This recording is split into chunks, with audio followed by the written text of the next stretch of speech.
this video or whatever, mostly just because lighting is always an issue with me. It comes with being dark skinned. Speaking of which, that was like, I made a video, and back when I was in California, I was debating very heavily, and I've been debating this entire time about whether I wanted to upload it. I'm going to anyway, because it's actually fairly prevalent. But the other issue is that we haven't had Wi-Fi, especially until now. This is like the only school I'm pretty sure that we're ever going to have that's going to have Wi-Fi that's open and doesn't need a password and also doesn't block like Facebook, which is a pretty big thing. It's kind of, I've been like, since that last video, I've been actually doing a little bit of a thinking about that entire scenario, about like, it is kind of crazy that like, I never really given that much thought about how like being black has actually really affected a whole lot of my life, and how it actually is literally ingrained in every crevice of my life. It's never not going to be a thing. It just isn't. Like, it's more than just being me. It's being me as a black man doing something, you know, that, and it kind of makes me feel like I sometimes don't really fit in. That's okay, because it doesn't really matter about fitting in at this point. It really doesn't. Most of the time, you just gotta kind of have to learn to rise above that sort of thing, and that's what I'm going to do. And thankfully, I have a lot of friends that are already beyond that. You know, it's weird how like you try to talk to people about like that conversation always gets really weird between people because they can't empathize with it. Like a lot of my friends can't, because I mean, how can they? They've been who they are their whole lives. Like, nobody's ever had a chance to experience that, and you know. It also makes it kind of weird where like it's hard to describe what that experience is like for people. The closest thing I can get to it is like, imagine being in a scenario where, you know, as a white person, I guess, like where you're in a scenario and somebody is always just constantly bringing up the fact that you're white and that you're white and doing things that are like white people things all the time, you know, and there's never a time where that hasn't been brought out to you, I guess, you know. All of a sudden you start doing something super suburban and they're like, oh wow, look at you being like, I can't believe you're so white right now, you know, kind of a thing. Well, I guess that sort of happens, but like that's the only thing and that's trying to put it on a lighthearted note, because it's honestly such a touchy subject to talk to people about, and primarily because it does happen to everybody and it's not just one-sided, and that's the problem, is that you have to tell the story of both sides at the same time, and it's a story that a lot of people don't like hearing. They don't like hearing about it because we suck as people, like everybody sucks. And we don't like hearing about it because we don't like hearing about how much we suck sometimes. So, you know, and that's basically my spiel on that. And, I mean, I have a lot of other thoughts too. Like today, I was thinking, or like since this morning, I'm thinking about the epitome of the human experience and how it's really strange. I have yet to come to terms with telling people that I'm gender fluid, and like how to describe that, because it doesn't really, I don't feel like it's the most important aspect about me, but I do feel like it's something I wish more people knew about, and it was something that was a little bit more widely known about, and because it's hard to describe to people how like in the ways that I actually feel like more, and when that happens, and how often I have to like basically try to sell that feeling down a lot of the time, because it's not something you can just internally feel and just feel like externally everybody's going to understand that. And how sometimes I feel like not really sometimes, I do feel that my experiences as a man have like kind of reached their cap. Like, I know what I'm capable of, and I know what my experience is like, and I always feel as though the true way to understand anything is to experience. Experience happens to be the best teacher, but there's only so much experience that one can have in one body. But how do we maximize the amount of experience one person can have throughout their same lifetime, like the one lifetime that they have? And this is one of the ways that I feel like I am kind of, I don't care if anyone actually even understands this or not, I feel like it's a path that I'm destined for. Like, I feel like it's a path that I must take in order to expand the limits of my own understanding of what this life is really like. That I'm trying to understand the perspective of everything. It's the only way I've been able to learn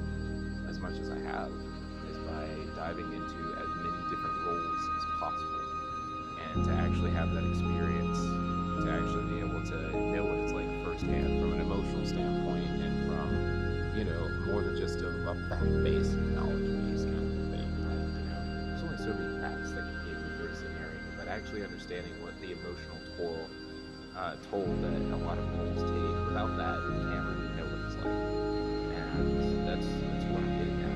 It's purely the reason why I have all the positions, or why I've done the things that I've done before, why I'm a driver, why I've been in logistics, why I've spent most of my time as a support role, is because, like, I've at least have gotten to this point now where I've been on every part of, have been in every part of the company, have been in at least every part of the company. Especially in color guard. I mean, I've never been in the color guard, but I've been a member, I've been on instructional staff, and I've been, and I'm now, I've been living the logistical life. I've been under admin, I've been a volunteer, I've been a cook, I've been a driver, I am a driver right now, but I want to know the emotional toil that every part of the workforce takes.